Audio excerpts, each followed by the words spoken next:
सैया कंवरिया कहतानी बात ना भुलाई हा देव घर से हरि हर हरि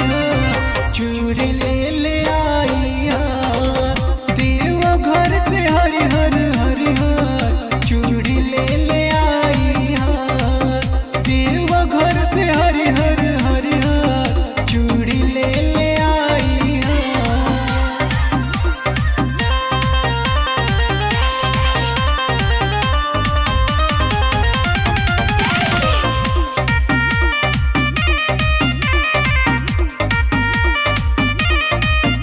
लागल बाटे असरा देव घर की बिनती संखा पोला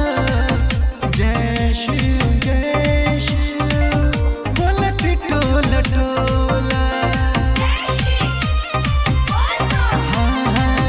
लागल बाटे ललसा देव घर की